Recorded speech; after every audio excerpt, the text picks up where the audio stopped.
Juan Soto is a New York Met, which I did not think I would say before starting this. YouTube.com/Bryan Fonseca. Jamal Murphy is here. Find him on Andscape, Bill Rhoden on Sports Podcast, and Up Next podcast as well.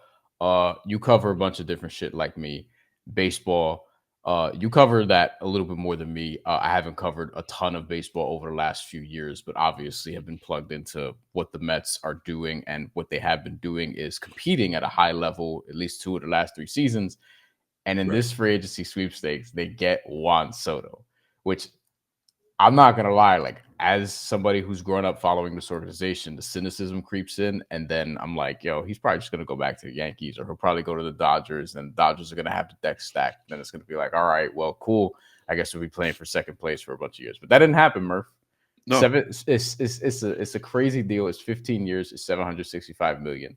The 15 years is kind of crazy, but you don't seem too down about this. Tell me why. I'm not down at all. We got our guy. We got Soto. We got one of the best, 5 best players in the sport. He's consistent. He loves the big stage. The Yankees groomed him for us. I appreciate that. Thank you, Yankees. When in the grand scheme of Soto's history, his 1 year with the Yankees will be a blip. People might not even remember. 10 years from now. Like me with the Padres. Before we were talking about this, before we hit record, you mentioned his year with the Padres, and I was like, oh yeah, I forgot that happened. Yeah, So I'm happy. I'm not worried about the money. I think the Mets made a statement. It goes beyond even what he's going to do for us on the field. I think they made a statement showing that we're willing to compete with the Yankees, the Dodgers. Really are the ones you have to compete with, because look at their roster and look what they're willing to pay. So I think we just put ourselves on that level. You almost had to do this if the Mets are saying we want to be true contenders, and you have the Dodgers in the National League. You can't have any boundaries or any restrictions as far as signing players. So I'm very happy. I'm not worried about what it's going to look like when he's 40, because he might have opted out by then. We might not even have to worry about that. And if we do have to worry about it, it's because he's still productive.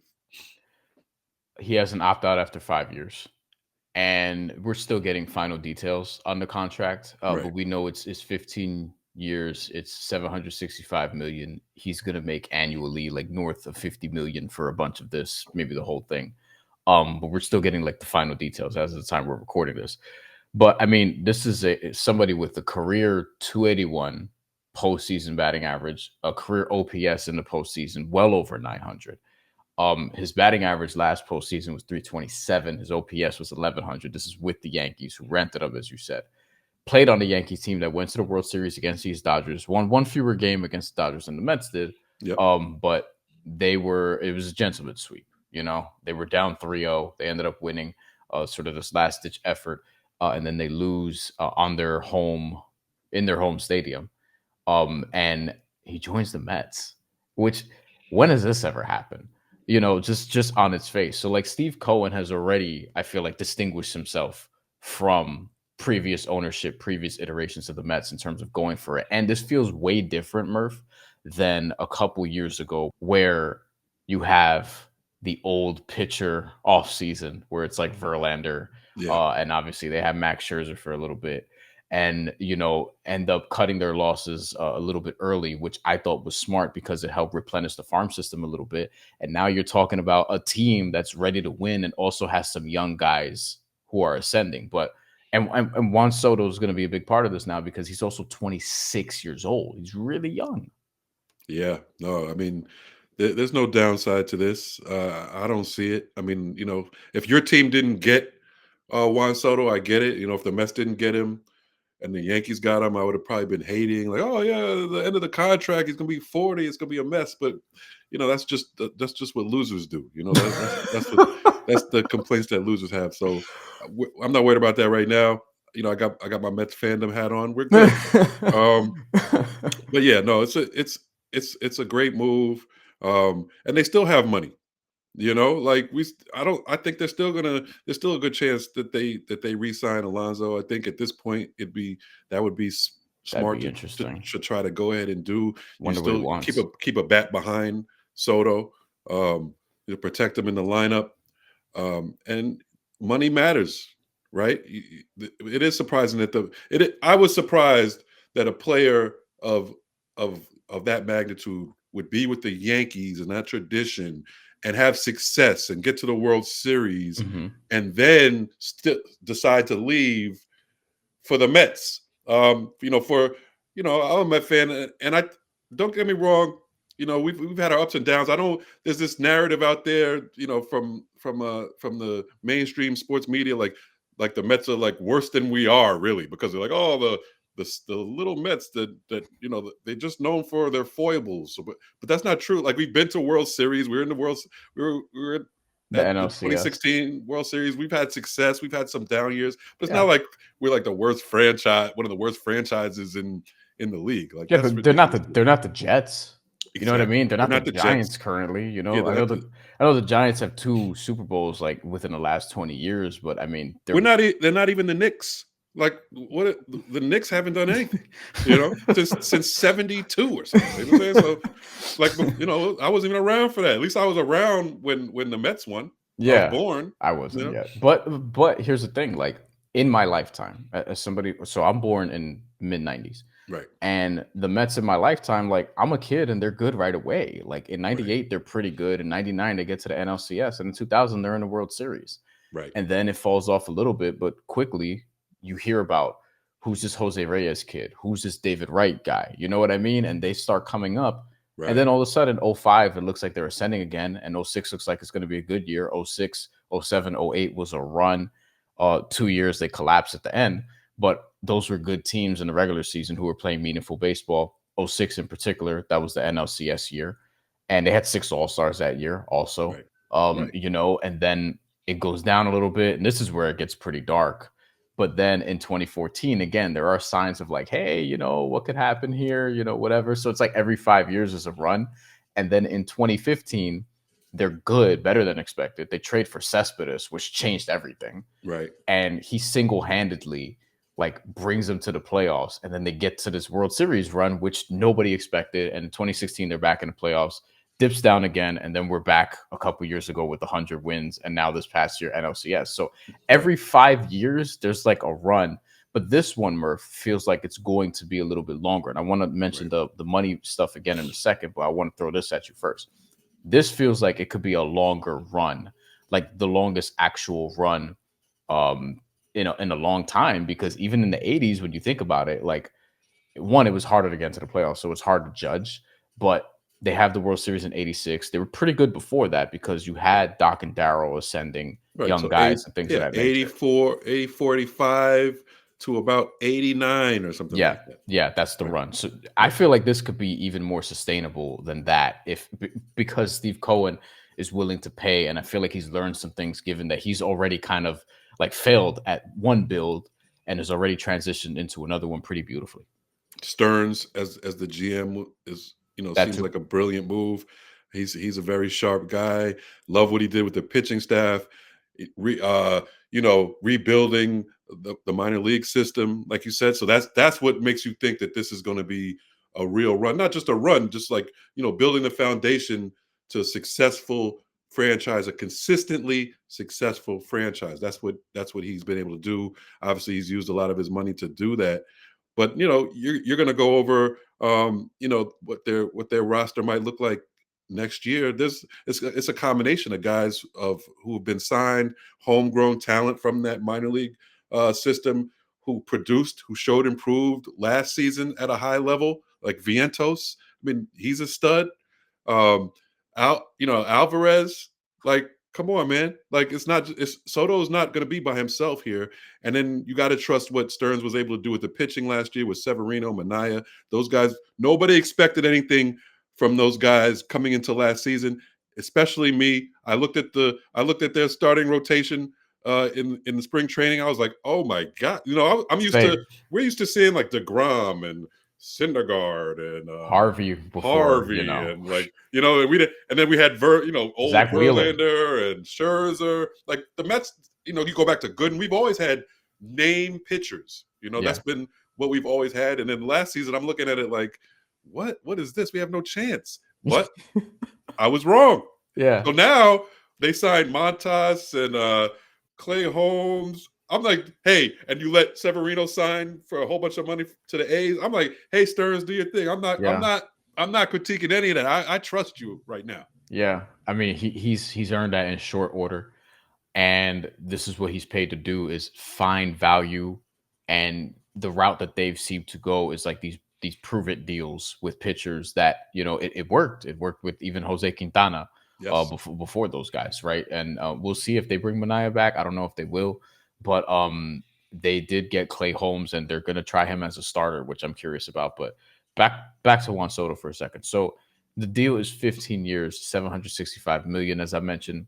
16 years is what the Yankees offered for 760 million. Right. The reason why I think this is Juan Soto choosing the Mets over the Yankees, not just because like that's what's essentially being reported, like the early reports of that, like, hey, like the Yankees went pretty far with this, evidenced by that offer that John Heyman from the New York Post reported. 16 years, 760 million. So you're talking about one extra year, five fewer $1 million. And it's like, if you shave off a year and lob another, like what at that point, if you're at 760, what's 770? Right. So like, why couldn't they do 15 for 770, or what was the case? Like, it feels like Juan Soto just wanted to go to the Mets after a while. Like, obviously they paid him enough. Like, I'm not saying like he did this out of the goodness of his heart totally. Like, ultimately you have to bring the money to the table. And this is why he rejected, you know, a lot of money previously. But I mean, what do you think about the business standpoint of this and the business decision that Juan Soto made to get this money with an opt out after 5 years if he wants to opt out and potentially get another long term deal at that point of his career? No, I totally agree with you. I think he wanted to be a Met. There's no getting around that. I think my wife, who's a Yankee fan, she did the math last night. I think it was about a $3.5 million per year difference in the contract.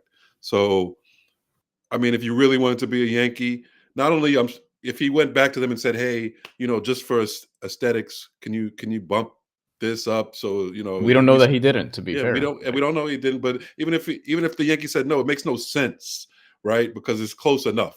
It's close, and you don't, like you said, he would be able to opt out in 5 years anyway. So the total money of the contract and the 16th year versus the 15th year doesn't really matter that much.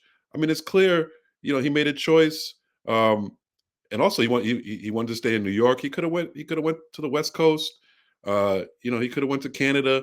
He decided to stay in New York and play for the Mets. Who, there was always rumors about him and Lindor being pretty close, or definitely high, respecting each other very highly. So yeah, I don't think there's any question that he did. He chose the Mets here. The money wasn't that different to where you can say Cohen just blew him away uh, to that extent. And I also think Yankee fans are going to say, hey, they can't fault Hal Steinbrenner. I mean, he put a, a very They good offer probably up there. will, but I get the point. You know what I mean? Like, it's I not think like the Yankees didn't offer. They offered 760 million themselves. long term this might be better for them because they kind of need to tweak. Like they have a lot of holes, Right, and what really sort of like clouded this was Yankee fans were pissed at their team all season long. right, And they still get to the World Series largely because the American League. I mean, you saw the competition that the Yankees had to go through in the American League right, divisional series and the ALCS. right, We're talking about like they always beat up on these AL Central teams, who like that was a division that was pretty weak last year. right, And with the Yankees, like, all right, like you guys wanted, as in the fans, you guys wanted them to make this change and make this change. And it's like, all right, if you had all that money for Juan Soto, now you could spend all that money and try to do some other things. You know what I mean? Like, I don't know if they want to go hard after like a Pete Alonso now and right, potentially find a role for him somewhere. Like, but there are things that they can do. And from a pitching perspective, like the Mets still have things that they have to do. It always comes back to the bullpen for me. What are they going to do there? I feel like Clay Holmes is eventually going to be a setup man, but maybe he works out as a starter. Who knows? That's still like a ballsy decision for me. But we'll see what happens. Kodai Senga is supposed to be back for a full season. Um, and they signed Frankie Montas, also another right. former Yankee. They just keep getting these former Yankees. But let me throw this at you. Potential lineup. This is from Fox, MLB's Fox account. Um, and this lineup is pretty scary. So you have Lindor first. Obviously, he's going to be first again because that worked out so well Yeah, so far. They have Soto second, which that's Makes sense. probably that's where I'd put him. Vientos third, Yep. Nimmo four. This doesn't have Pete Alonso, by the way. So, which I kind of get, but Vientos three, Nimmo four, Starling Marte five at DH. So we talked about potentially him starting at DH before we started this. Alvarez six, Francisco Alvarez, Jeff McNeil seven, Jose Siri at center field eighth, and then Brett Beatty ninth at third base. Which So in this lineup, they have Vientos at first. they have Vientos at first. Yes, they have Soto at right, Nimmo at left, and at center field they have Siri. Yeah, I no, I don't think this will be the. Obviously, it's so early. We're in the winter right now. I think there'll be. It won't look like this. I think, like I said, I think that they'll still go hard after Alonso. I think getting Soto makes Alonso more important than he would have been without Soto. I If think that this makes is if I think this that is makes any sense. wrong. I think this is wrong also, and I agree with that. I think this is wrong also because like Brett Beatty, all due respect, like I want to see Luis Angel Acuna. And not just Brett Beatty, all due respect, Jeff McNeil, all due respect. Yeah, Like Acuna can play second. I want to Um, see Acuna. I want I'd to see rather I Acuna as second. Vientos. I know they replaced him late innings. Mendoza replaced him late innings to get to have better defense at the end of games. But he wasn't a bad third baseman. Like he made plays at third base. He had a rocket arm Yeah. from third base. He's young, right? Like he's only Hmm. going to get better. So I like him at third base. And there are free agents out there. Remember, we talk about the money. This money is, the whatever 776 million, whatever it is, 765. It's 51 a year. Right. They cleared out about 180 per. They in the off season they cleared out 180 per year. For the year. So 50 million. The signings they've made. They still have money to spend. So there's going to be, there'll be more free agent action if they can sign Alonso. If not, then we're on the lookout, see what we can do at first base. And like you said, I would love to see Acuna, uh, being there from day one. That'd be nice. I mean, he produced. Let him grow. Keep Vientos at third. I mean, there's just so many options. Obviously, they have pitching they have to address, but I think the Mets are in a great spot, better than this projected lineup. Yeah, and you mentioned the payroll. Like I'm seeing projections for like 180 or so million right now, and there's still other things to do. But like I still think the payroll is like I don't even know if it's where the Yankees was last year yet. It probably will get to that point. It's going to be one of the most expensive payrolls in baseball. But yeah, I think people are caught up in 15 years Right. and in $765 million. He's not getting that in a year. You know what I mean? Like, I think that's important to point out. Like, what is Jason Tatum making with his new contract per oh year? boy. Okay, let's pull this And do up. you think Soto is better than Jason Tatum? Yes, he is. I know you do. Um, That was a trick question because I know how you feel about Tatum. no, Tatum's great. No, He I just know. I'm just just I'm just playing with He just gets away with a lot of push offs. Tatum is making 54 million. He's not even like the most expensive basketball player if he won't be for like a long period of time. Like Tatum's gonna make 54 million next year when the contract kicks in because he's at you. Right. 34 point. He's in the last year of like that first extension. So Right. he's getting 54 next year, then 58, then 60, almost 63 in 27, 28. This Right. is why the Celtics owner is selling, by the way. Right. Um Right. because So that team's in gonna be in hard to keep in together. that in And that then by context, the way, 67 and oh then my God. 71. Like NBA players are going to be hitting 70s very soon. So Soto might be underpaid. You know? I mean, if Jason Tatum is making 60 something, and he's great. Like I like Jason Tatum, you know, Francisco Lindor is definitely underpaid at this point. at this Oh, point. if you're looking at contracts in the NBA just comparatively, right? There are 16 players that are making at least 50 million next year, at least, right? Wow. Like 17, I mean, 15 years and just 50 million straight up per year would be 750. Right. Just straight up, right? So you're talking about Soto just making in the 50s for the bulk of this contract, like over 50, but a little, not like a ton over, right? And if you're looking at it, like Kawhi Leonard is making 50 million next year in the NBA still. And the other guys above him who are going to be making 50 or so $1 million, like there's Paul George, there's LeBron, there's Jimmy Butler, Karl Anthony Towns, Devin Booker, Bradley Beal, Jalen Brown. These are all guys that I would say Juan Soto in baseball is better at than they 20 are at at basketball. 26. He's Right. 26. Stephen Curry is going to make 59 million next year. He's going to be the highest paid player on an annual basis next year, barring any like extension that could take someone else over that hump. I don't think they will. Next to him, like second and third at 55 and 55 is Joel Embiid and Nikola Jokic. That's around the territory where Juan Soto is going to be. I think at the height of this, once we see like the final numbers come out, I don't know how much it's going to ascend, but like that's what we're talking about. Embiid, Jokic, Durant is up there at 54-ish. Giannis and Dame both at 54.1, as is Anthony Davis and as is Jason Tatum, as we just mentioned, which was a good barometer. And then when you look at the 26-27 season, Steph Curry is going to be above 60. Nikola Jokic will be at 59. Giannis and Dame will be at 58 and a half. Anthony Davis as well, Tatum as well. Embiid will be at almost 58. Jalen Brown, Bradley Beal, like this is what it's going to take in this country for these elite athletes. Like this is what it is. So think about it. It's really, you're just crystallizing. It's a no-brainer. It's a no-brainer. Think you have Juan Soto locked in for 5 years at 51 million a year for those 5 years. Whatever happens after that, Before the opt out, yeah. yeah, but yeah, he can't opt out for five. The Mets have him locked in for 5 years at 51 million a year. Whatever happens after that, we'll see. That'll be a whole different market, right? So, I mean, what's the problem? Like, there's no way. I mean, I mean, Cone knows this. He's a money guy. He's like, this is probably nothing. Like, what? Like, I'm not that's that number, that imaginary number of seven. It's almost like, it's obviously football is the worst. Nothing's guaranteed. This money is guaranteed, but it's not guaranteed that the Mets will have to pay it if he opts out and goes somewhere else. Juan Soto, who was a star at 19 years old, like we're called up at 19 and almost won Rookie of the Year. 200 home runs already in his career. His career OPS is 953.